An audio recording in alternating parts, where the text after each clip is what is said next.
Bonjour, bonjour. Ah, ça fait longtemps que je vous ai pas fait de petites vidéos sur la nature. Faut dire que cette année, avec la sécheresse, j'ai pas eu le temps de vous filmer ni les orchidées roses, blanches ou jaunes comme j'avais fait l'année dernière.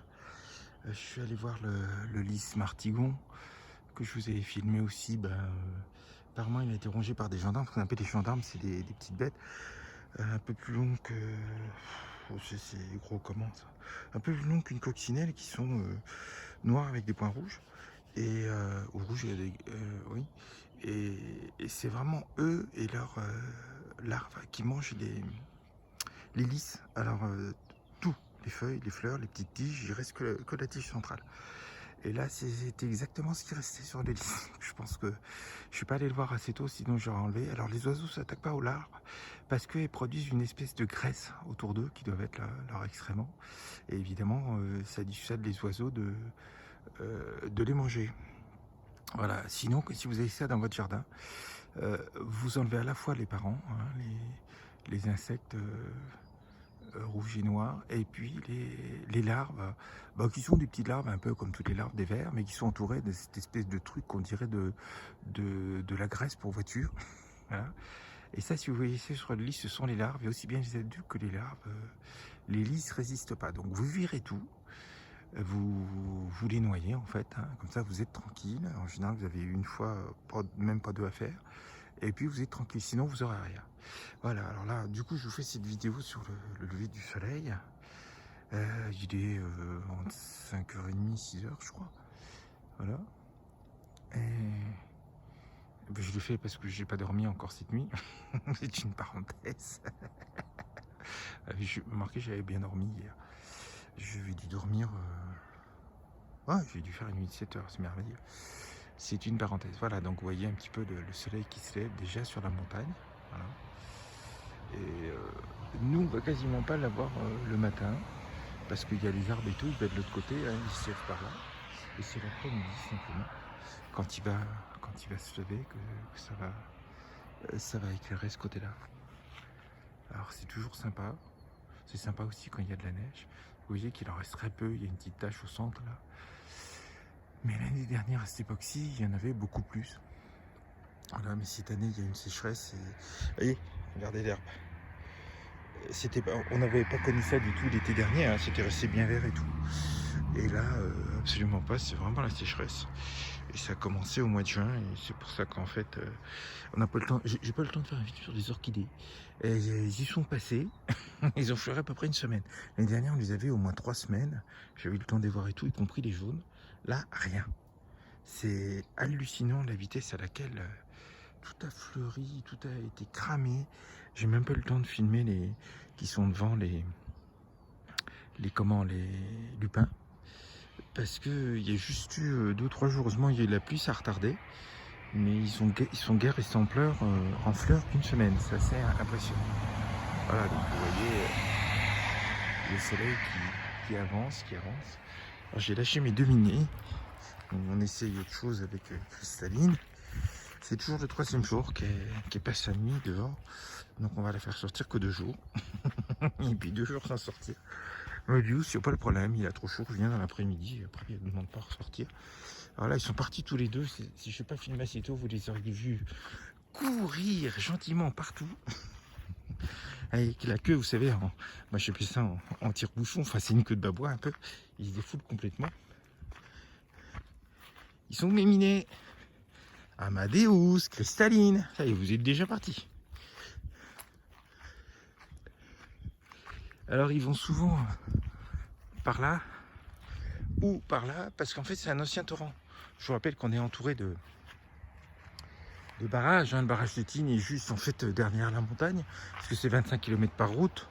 Donc en ligne droite, ça fait vraiment pas loin. Et donc ça, c'est un ancien torrent, ce qui explique qu'il y a autant d'arbres, il y a des cailloux, il y a tout ça, d'arbustes. Et ils sont souvent là-dedans, parce qu'évidemment, c'est pas dégagé du tout comme le reste. Le torrent se continue par là et en bas.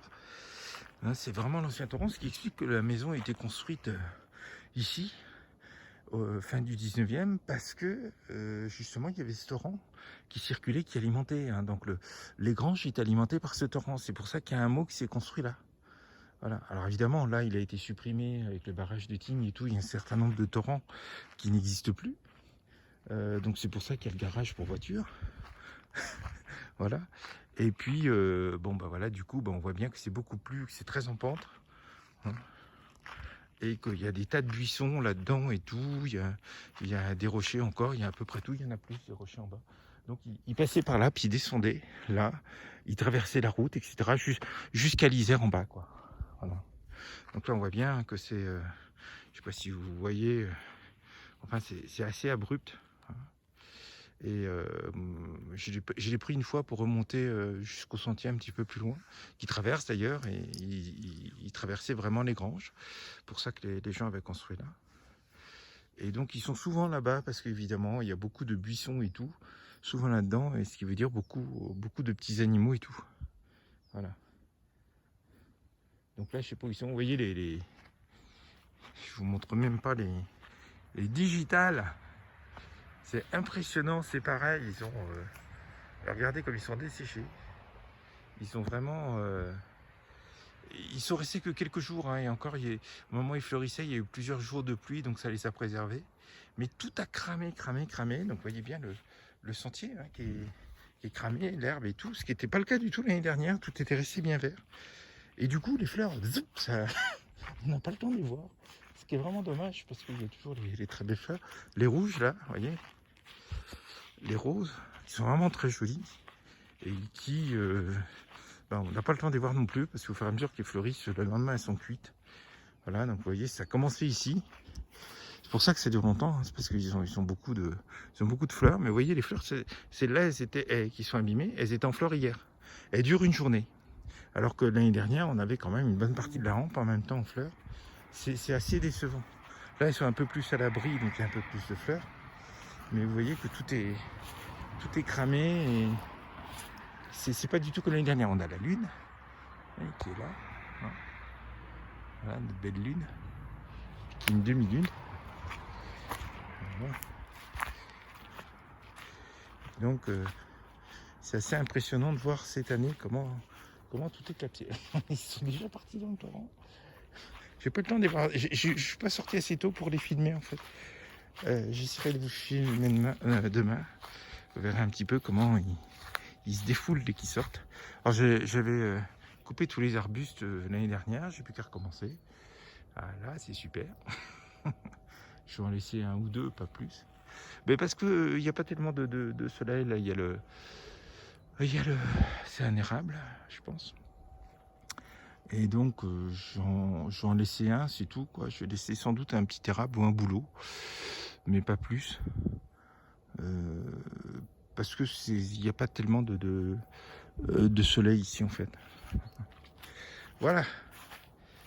Donc, vous voyez, ils sont desséchés aussi. C'est du blé d'or. Enfin, c'est leur surnom. Je ne sais pas le nom exact. Vous voyez comment c'est bien desséché en bas. Ce qui n'était pas du tout le cas l'année dernière. Je ne sais pas s'ils vont ramener les animaux d'ailleurs, s'il faut qu'il pleuve, les vaches, parce que vous voyez comment c'est pas du tout comme ça. Hein. Ça fait au moins 5 fois que je répète, mais c'est vrai que c'est assez surprenant et donc les fleurs avaient duré longtemps et tout, c'était très chouette. Voilà, bah, je tenais quand même à vous montrer ça. Vous voyez, le soleil est descendu un petit peu plus bas. Les touristes, vous entendez les voitures, hein, c'est les touristes qui arrivent, puisqu'il y a tout un tas d'animations dans les 4 stations des Arcs l'été. Festival, tantôt dans la ville, tantôt en haut. Et puis ils servent des lacs qui sont des réserves d'eau pour la neige en fait, pour faire tout un tas d'animations et de détente pour les jeunes. Voilà. Donc voilà, et donc ça n'arrête pas. Il a beau être 6 h du matin, je pense maintenant, ça n'arrête pas. Et là c'est calme. Hein. C'est le problème sur la route des Arcs. Autant en hiver c'est tout le temps dégagé et tout, autant c'est pratique. Autant, ben, voilà, on a des voitures sans arrêt. Voilà. Ben, écoutez, je vous souhaite une bonne matinée, une bonne journée, et tout, une bonne soirée. J'ai pas de couleur à vous montrer cette année. Voilà. Et puis, je vous dis à plus. Vous voyez en face la petite maison au centre qui est en fait la chapelle Saint-Michel. Sur une coulée, hein, sur une coulée de terre. puisque dans le milieu, en première moitié, je crois, du 19e siècle, il y a une coulée de terre, enfin c'est du sable ici, qui a complètement enseveli la ville. Il y avait que le clocher qui dépassait. Voilà. Donc je ne sais pas s'ils ont creusé, s'ils ont sorti tous les gens ou si c'est en dessous. C'est pour ça qu'ici l'église n'est pas de type savoyard. Elle a été inaugurée en 1856, je crois. Et donc c'est une église 19e mais qui n'est pas du tout de style savoyard. Il n'y a pas de bulbe en haut, il n'y a pas tout ça. Alors que l'église Saint-Michel est vraiment très jolie parce qu'elle est romane. Hein. Voilà, on la voit bien au centre. Et on peut la voir uniquement quand c'est ouvert, quand il y a la messe, c'est-à-dire le mercredi matin. En fait. Il n'y a pas d'autre solution que de gravir tout ce que vous voyez, l'espèce de gazon, à partir des maisons qui sont là. Voilà, on n'a pas le choix. Parce que c'est vraiment détaché. Hein. Autour, on voit bien, c'est une espèce de gorge. Et on ne peut pas faire autrement, on ne peut pas y aller en voiture ni tout ça. C'est un peu embêtant. Voilà, allez, que Dieu vous bénisse et puis je vous souhaite une bonne journée. A plus.